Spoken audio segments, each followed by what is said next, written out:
I thank you all for the opportunity just to join. People from Jewish, Christian, and Muslim traditions around the world are coming together to cry for peace. Some say ceasefire. Some say cessation of hostility. Some say humanitarian pause. Some just say stop for the babies. But the world is experiencing a kind of Pentecost as people cry out in different tongues with a unified call to end the violence. Judaism teaches through the prophet Amos that God hears a united remnant against injustice. Islam teaches that God is with the group. And Jesus prayed that we might all be one, even as he and the Father are one. There is power in a unified cry of faith for people.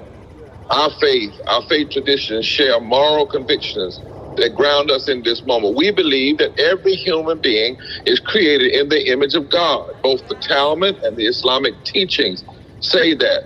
To save a single life is to save all humanity. And Jesus extends the law of love to kin and neighbors, even to those who are our enemies. Together, we believe that every Israeli life is precious. Every Palestinian life is precious. Every single life is precious.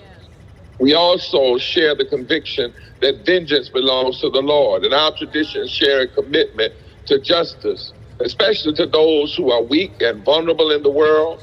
Whenever there is an imbalance of power, God hears the cries of those who are suffering.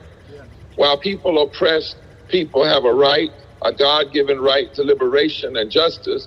God does not give the right to kill, kidnap, destroy innocent life. He does not give that right to the banner, to put under the banner or the shield of liberation. Governments may have a right and a duty to security, but God does not give that right to destroy, to kill in the name of security, babies and children and women. My own African-American descent, the slaves knew that those who, as people who have been oppressed, we must have a certain kind of restraint, lest we become the very thing we claim we defy. We cannot become the monsters that we defy.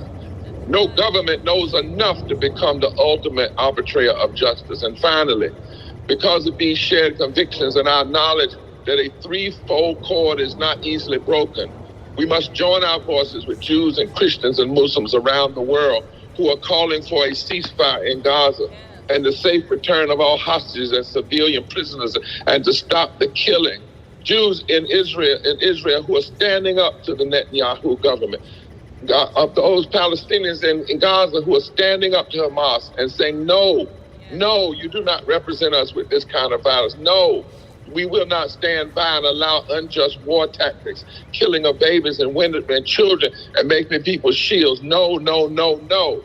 And finally, we pray for a just peace and a future where God's children can dwell together and share power. What the world really needs now is love, sweet love. And I know that sounds trite.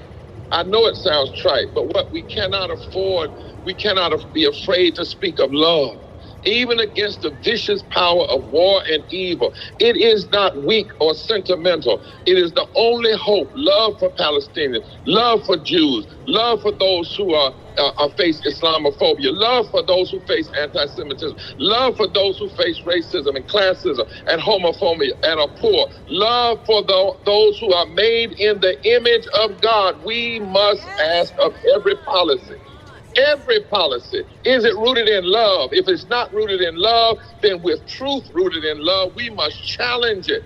God demands that we challenge it. If we love God's creation, if we love redemption, if we love all people, if we love Jews, Christians, Muslims, we must stand together against the politics of terrorism and the politics of power, the politics of greed, the politics of poverty. We must say, we will love. That's our witness. That's our hope. That's our cry. That's our stance. And we will never give up on it. What the world really needs now is a coalition of love. God bless you.